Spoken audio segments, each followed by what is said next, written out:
Buenas noches, queridos estudiantes. En esta ocasión vamos a entrar al curso de biología para hablar lo que es el ser vivo. Siguiendo, vamos a hacer una pequeña definición de lo que es ser vivo. Según pueden leer ahí, es un ente con organización compleja, con capacidad de reproducción, metabolismo, reactividad y movimiento, ¿verdad? Cuando hablamos de reactividad estamos hablando de lo mismo que es irritabilidad y adaptación, ¿ok? Es un pedazo de materia muy complejo, un pedazo de materia vivo, muy complejo, con capacidad de realizar muchas acciones, por así decirlo. ¿Ok? Dentro de esto tenemos lo que es la reproducción, metabolismo, reactividad y movimiento. Vamos a ver cada uno de ellos en el transcurso de las diapositivas. ¿Sí? Esto vendría a ser como tu mapa conceptual. ¿Ok?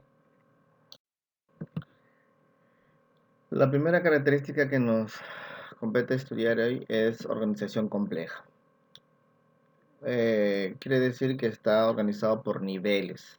Cada nivel tiene su propia estructura. Hablamos del nivel químico, se subdivide en atómico, hablamos de los átomos, los bioelementos, ¿te acuerdas? Bioelementos, el chon, carbono, hidrógeno, oxígeno, nitrógeno. Las biomoléculas, la unión de los bioelementos, lípidos, carbohidratos, ADN, ¿ok? Las macromoléculas, biomoléculas mucho más grandes, ¿ok? Como las proteínas, algunas enzimas, las supramoléculas. Dentro tenemos a los virus, lo que nos está quejando en estos momentos. Como por ejemplo podría ser una supramolécula, el virus del HNN1, ahora el virus del COVID-19, ¿ok? De ahí viene lo que es el nivel biológico, ¿sí? Hablamos de la célula. La célula es la mínima porción de un ser vivo, ¿ok? Las células se unen y van a formar tejidos especializados, como el tejido óseo, el tejido conectivo, eh, el tejido sanguíneo, cada uno tiene una función específica. Los órganos, los tejidos se unen y van a formar órganos, el hígado, el corazón, el cerebro, por dar ejemplos, ¿ok? Si los órganos se unen y van a formar aparatos y sistemas, ¿ok? Aparatos y sistemas.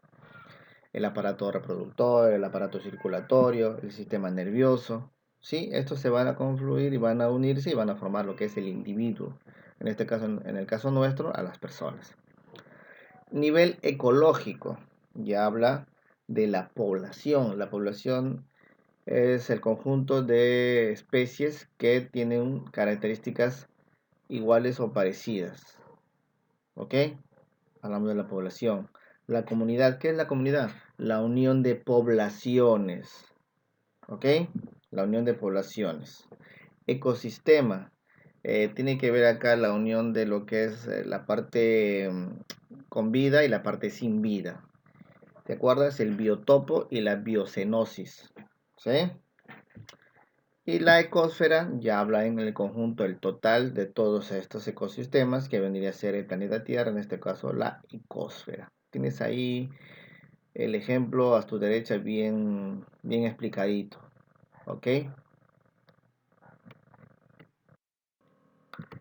Siguiente característica de un ser vivo, reproducción. La reproducción le sirve a los seres vivos para perpetuar la especie. Es el proceso biológico natural que sirve para que las especies perpetúen su linaje, perpetúen su propia población. ¿Ok? Si no hay reproducción, evidentemente no habría mucho más seres vivos. Se divide en reproducción sexual y reproducción asexual.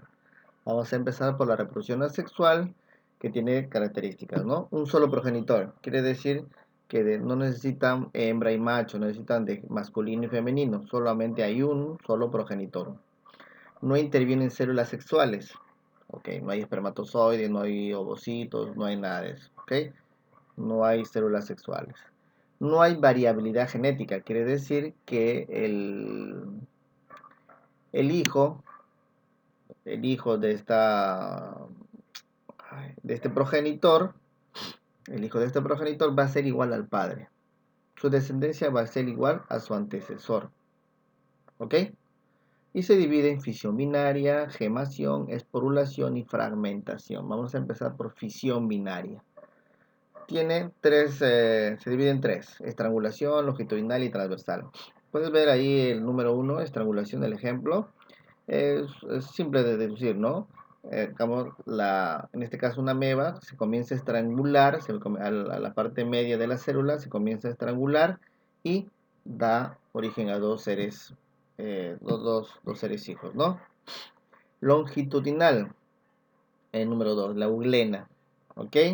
Y parecido a la estrangulación, se comienza a cortar en la parte media de la célula y salen dos células hijas igualitas. Transversal, en este caso tenemos a la bacteria, al paramecio, ¿ok? Son organismos que no causan daño, ellos por fisión binaria, pero de forma transversal, ¿sí? Gemación, la segunda, se divide en levadura, esponja e hidra, ¿ok?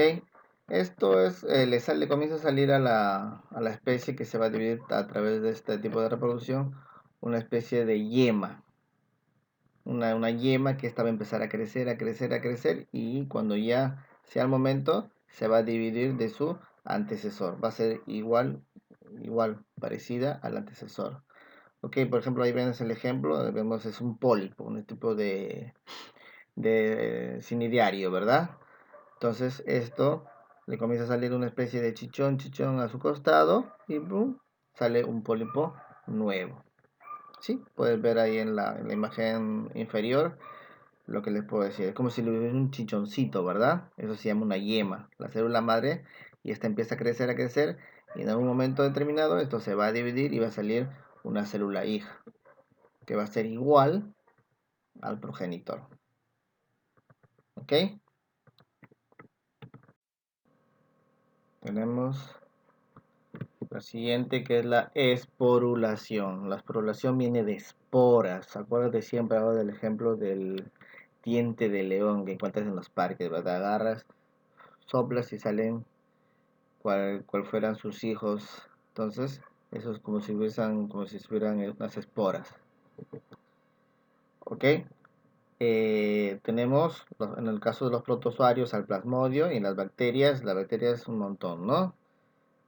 Algún tipo de bacteria se divide o se tiene una reproducción a través de la esporulación. Puedes ver la imagen ahí, que a una célula comienza a crecerle dentro de este progenitor, de esta célula madre, comienza a salirle 1, 2, 3, 4, 5, 6, dependiendo de cuántas células hijas, pero dentro de una célula principal. Llegado el momento, esta célula se va a romper, va a sufrir una lisación, o sea, una lisis, se va a romper y se van a liberar esporas, las esporas hijas.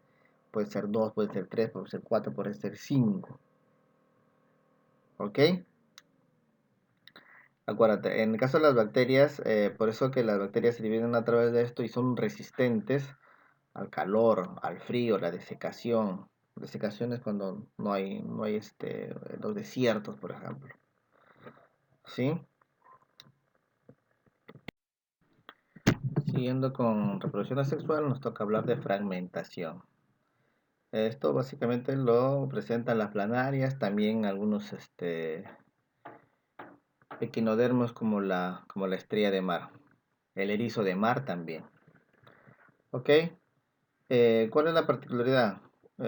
A una planaria se parte en 3, 4 porciones y comienzan a salir sus hijos, su descendencia igual al progenitor.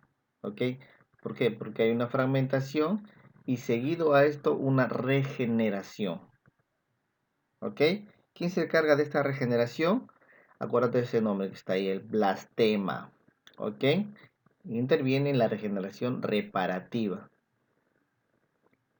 La parte que le cortaron a la planaria comienza a crecer y se vuelve un individuo. ¿Ok? ¿Ves ahí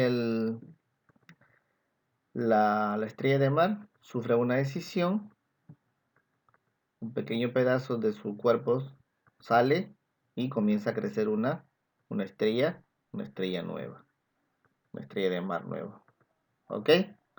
Solo y exclusivamente cuando sea el momento de dividirse. Profesor, voy a partir una estrella de mar en 5 pedazos y voy a tener 6 estrellas de mar más el progenitor. No. ¿Ok? Solo cuando lleguen a su época de reproducción y lo hacen por sí solas. Siguiendo con la reproducción, ahora nos toca hablar de la reproducción sexual. ¿Ok? Es, hablamos de la reproducción sexual cuando hay uno o dos progenitores. Esto lo vamos a explicar muy bien, ¿ya? Uno o dos progenitores. Pero en la mayoría de los casos, dos progenitores, macho y hembra. ¿Ok? Intervienen células sexuales, en este caso espermatozoides y óvulos. Hay variabilidad genética. Quiere decir que los hijos del predecesor, del padre, de la madre, no es igual a ellos. Tiene sus propias características, tiene sus propias características. Existen dos casos, en realidad cuatro: fecundación externa, fecundación interna, fecundación cruzada y fecundación directa. La fecundación es cuando se forma el huevo cigoto, ¿ok?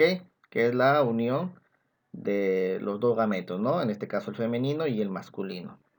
La fecundación externa, es evidente el dibujo, ¿no? El ejemplo. Ocurre fuera del progenitor, de los progenitores. En este caso el pez hembra y el pez macho eliminan sus óvulos y la hembra elimina los óvulos, el macho elimina los espermatozoides y estos se van a juntar en un medio externo, vale decir en el agua, en este caso, ¿verdad? ¿Sí? Y en cambio la fecundación interna, ahí, pueden ver las tortuguitas ahí, pueden ver que se están teniendo una relación sexual, ¿cierto? Están fecundando, ¿ok? Hay un órgano específico que va a tener que entrar en contacto con el otro órgano específico del otro género. ¿Para qué? Para que dentro en este caso, de la especie de la tortuga, en este caso la tortuga femenina, se lleve a cabo la fecundación dentro de su cuerpo. Por ejemplo, en el caso de los seres humanos, ¿dónde se lleva a cabo la fecundación interna? En las trompas de falopio. ¿Okay? El espermatozoide viaja hasta las trompas de falopio para encontrarse con el óvulo. Es dentro del sexo femenino. ¿Ok? Siguiendo con reproducción sexual. Tenemos fecundación cruzada y fecundación directa. Fecundación cruzada y fecundación directa habla de organismos hermafroditas. Quiere decir que ambos tienen el mismo sexo. Perdón, que ambos tienen dos sexos, sexo masculino y sexo femenino. ¿Ok? Un solo organismo tiene ambos sexos. La fecundación cruzada habla de organismos que tienen ambos sexos, pero uno de ellos está atrofiado. Entonces, para hacer una reproducción, tiene que buscar un organismo que tenga uno de sus sexos disponibles, ¿cierto? Por eso se habla de fecundación cruzada. Uno de sus sexos tal vez se ha atrofiado en el transcurso de sus vidas. Ejemplo, el caracol. Fecundación directa. Hablamos de que son hermafroditas autosuficientes. ¿Qué quiere decir hermafroditas autosuficientes? Que tienen ambos sexos y los dos funcionan. Entonces, no necesita de otro organismo para poder fecundarse. Se autofecunda porque tiene ambos sexos. Hablamos del platelmiltos. Ahí tenemos la tenia. La tenia que es un parásito que se encuentra en algunos de los seres vivos, ¿verdad? ¿Sí? La fecundación cruzada son hermafroditas que no son autosuficientes, ¿verdad? Siguiendo con el tipo de reproducción sexual, tenemos partenogénesis, partenocarpia, conjugación. Partenogénesis, básicamente, insectos, abejas, hormigas, ¿ok? Partenocarpia, vegetales, ¿ok? Y la conjugación, solamente las bacterias y el paramecio, ¿sí? ¿Qué es la partenogénesis? Génesis es producción o elaboración, nacimiento, ¿ok? Lo que pasa es que aquí, por ejemplo, tenemos la abejita de arriba que es la hembra y abajo el macho, ¿verdad?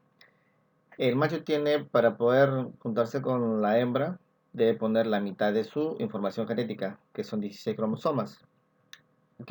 Se va a encontrar con una hembra que va a dar sus otros 16 y va a salir una hembra, una abeja normal. En este caso siempre las abejas son hembras, ¿verdad? A diferencia de los zánganos, que son los machos, ¿cierto? Pero una célula somática, que no es una célula sexual, ¿qué va a hacer? Que tiene 32 cromosomas, se va a dividir en dos, se va a partir. Y a partir de esta división en dos células que tienen 16 cromosomas cada uno, va a dar origen a una abeja nueva. ¿Ok? Más o menos se entiende. La partenocarpia es lo mismo, pero en vegetales. ¿Sí? Y la conjugación es un tipo de reproducción, pero que no hay descendencia. Solamente hay pasajes. Se pasan información genética. Una bacteria a otra pasa su información genética. Se pasan información genética para renovar su ADN. Eso se lleva a cabo a través de transferencia de plásmido. Plásmido es una secuencia del ADN. ¿Ok? Lo mismo ocurre en el paramecio. Metabolismo. Otra característica de los seres vivos. Conjunto de transformaciones de materia y energía controlados por enzimas en un proceso continuo e indivisible. El metabolismo viene a ser el conjunto de cambios químicos y biológicos que se llevan a cabo en todas las células de los seres vivos. ¿Para qué? Para producir energía. Se divide en anabolismo y catabolismo. Anabolismo, reacción endergónica. Quiere decir que la energía es liberada hacia adentro. Catabolismo, reacción exergónica. La energía es liberada hacia afuera. Cuando hablamos del catabolismo, estamos hablando, perdón, del anabolismo, estamos hablando de síntesis, génesis, producción, elaboración de un compuesto pequeño o de una sustancia pequeña. Voy a hacer un compuesto mucho más complejo. ¿Ok? Acuérdate, síntesis, fotosíntesis. ¿Ok? O génesis, ovogénesis. ¿Sí? Y el catabolismo es lo contrario, reacción exergónica, la liberación de energía hacia afuera, y acá en este caso se da el rompimiento, lisis. Acuérdate, lisis, que siempre que hablamos de lisis, lisar, romper. De un compuesto complejo, tengo que tener sustancias mucho más pequeñas para poder administrarlo hacia mi organismo. La siguiente característica es de movimiento. Es un cambio de posición con respecto a un punto. Tú me dirás, profesor, pero si las plantas no se pueden mover, sí se pueden mover, ¿ok? Lo que no pueden es trasladarse, ¿sí? Tenemos al tropismo. ¿Qué es el tropismo? Movimiento de orientación, de crecimiento y que es irreversible. ¿Ves la planta? El ejemplo al costado, hay un agujero donde está la luz. Entonces la planta va a buscar siempre dirigirse hacia la luz. En este caso se llama fototropismo. ¿Sí? El movimiento es orientado hacia la luz. Nastia. Esto se lleva a cabo a través de un estímulo. Por ejemplo, ahí ves el ejemplo de la mal llamada, ¿no? La planta carnívora, ¿cierto? La planta carnívora se abre y se cierra, ¿para qué? Para capturar a los insectos. ¿Sí? Tiene que haber un estímulo. Se acerca un insecto, la planta carnívora se va a cerrar para poder comerse, entre comillas, al insecto. Eso se llama nastia. En el caso de eso se llama tignonastia. ¿Ok? La ataxia, movimiento de traslación, en el mayor de los casos es de organismos unicelulares. Movimiento de traslación a través de un estímulo externo. En este caso, ves las polillas volando alrededor del foco, es porque están atraídas por la luz. ¿Ok? Se llama fototaxia. Reactividad o relación. Capacidad de reaccionar ante la acción de un estímulo. Nosotros somos capaces de reaccionar ante un estímulo, sea un estímulo interno, sea un estímulo externo. A esto también le llamamos irritabilidad. ¿Ok? ¿Qué es la irritabilidad? Respuesta específica ante un estímulo temporal o transitorio. Por ejemplo, hace calor, ¿qué hago? Me pongo un short, me pongo sandalias, me pongo un polo, ¿no? ¿Por qué? Porque hace calor, pero si me pongo algo mucho más, estoy más cubierto, voy a empezar a sudar. Hace frío, me cubro mucho más, ¿cierto? La irritabilidad es es una respuesta específica ante un estímulo temporal o transitorio, ¿ok? Por ejemplo, me quemé, me quemé. Mi cuerpo no va a quedarse así, va a reaccionar contra esa quemadura y tal vez en este caso va a ser una ampolla, va a ser una cicatriz, se va a poner mucho más fuerte ante ante este estímulo, ¿sí? Y el otro es adaptación. La adaptación es ante un estímulo constante, un ser vivo se va a modificar permanentemente, se va a adaptar. Ahí ves la foto, es de un jugador, se llama Antonio Serrano. Él jugaba en el eh, Cienciano, ¿ok? Cienciano ustedes saben que es del Cusco, entonces en el Cusco hay mucho mayor altura. Entonces él, para poder jugar allí, se adaptó. Sus pulmones se hicieron más grandes, su caja torácica se hizo más grande para poder captar mayor cantidad de oxígeno. ¿Ok? Nosotros mismos nos hemos adaptado. Somos el producto, somos de la evolución, es el proceso de la adaptación. Si no nos hubiéramos adaptado, hubiéramos dejado de existir como seres vivos. Homeostasis. Homeostasis básicamente quiere decir equilibrio. Cuando se rompe el equilibrio, es el proceso de que sufrimos una enfermedad. Por ejemplo, ahora, el COVID-19. ¿Qué está haciendo? Ha roto nuestra homeostasis, nuestro medio interno. ¿Qué ha hecho? Ha invadido nuestras células del aparato respiratorio y nos está causando neumonía. ¿Ok? Ha roto nuestro equilibrio de este aparato. ¿Ok? La homeostasis quiere decir equilibrio. ¿Sí? Evolución. La evolución es el cambio sucesivo y en el tiempo que tiene un individuo en una línea de tiempo. Nosotros somos el proceso más tangible de la evolución, ¿sí? Porque nos hemos adaptado. Éramos primates, eh, nos parecíamos a los monos, no éramos monos, ni chimpancés, ni mucho menos. Hemos sufrido un proceso evolutivo de primates, hemos llegado a ser lo que somos ahora, Homo sapiens sapiens. Siguiendo con la clase, acá unas cuantas preguntas, ¿sí? ¿Ok? Resolviendo en casa. Ya no estamos en clase, así que resolviendo en casa. El oso polar está adaptado al frío ¿por qué dirían ustedes? Por su pelaje, por su gracia, por su tamaño, A y B y C. Básicamente el oso está adaptado al frío por su grasa. No, profesor, por su pelaje grueso. Sí, también podría ser, pero básicamente por su grasa. Debajo del pelaje, los osos acumulan gran cantidad de grasa que eso evita que el calor corporal de su cuerpo salga hacia afuera. ¿Ok?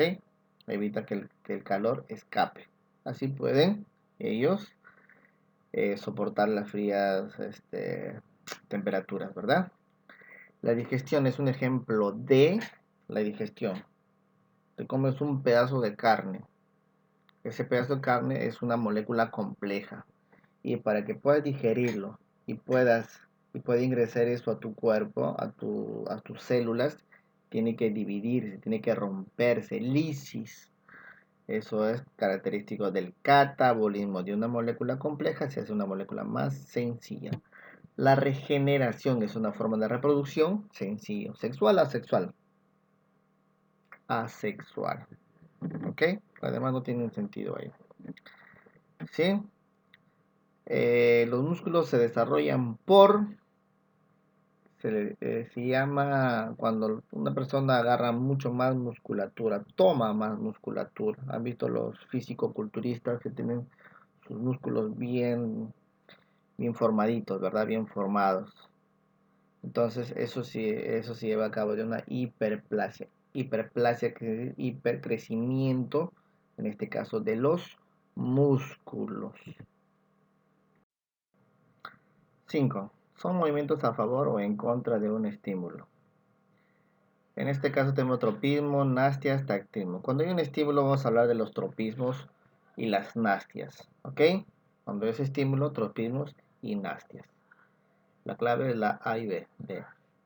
La evolución convergente se prueba por la presencia de órganos, en este caso, órganos homólogos. ¿Qué son órganos homólogos? Son órganos que en la etapa de la evolución se han desarrollado de diferente forma, pero sirven básicamente para, en algunos casos, para lo mismo. ¿Sí? Por ejemplo, nosotros tenemos nuestros brazos, ¿cierto? En el caso de las aves, han evolucionado ¿para qué? Para que en algunos casos puedan volar. ¿Sí? Eso se llama órganos homólogos. 7. La modificación del organismo como resultado de la exposición a un estímulo prolongado es la estímulo prolongado. La adaptación. Cuando el estímulo no es tan prolongado, no es prolongado, se llama irritabilidad. ¿Ok? Eh, Síntesis corresponde a... Síntesis quiere decir que es producción, nacimiento. ¿Ok? Acuérdate, siempre que hablan de síntesis o génesis, están hablando de anabolismo. ¿Sí? Cambio, catabolismo es lo contrario, lisis, rompimiento de algunas moléculas. Siguiendo para terminar la clase me habían dicho, acá les dejo una pequeña práctica que la van a hacer en su cuaderno los jóvenes, ¿sí? Y espero revisarlo lo más pronto posible. Eso es todo conmigo. Espero tengan un buen fin de semana y ya saben, pórtense bonito y no salgan de casa. ¿Ok? Un abrazo.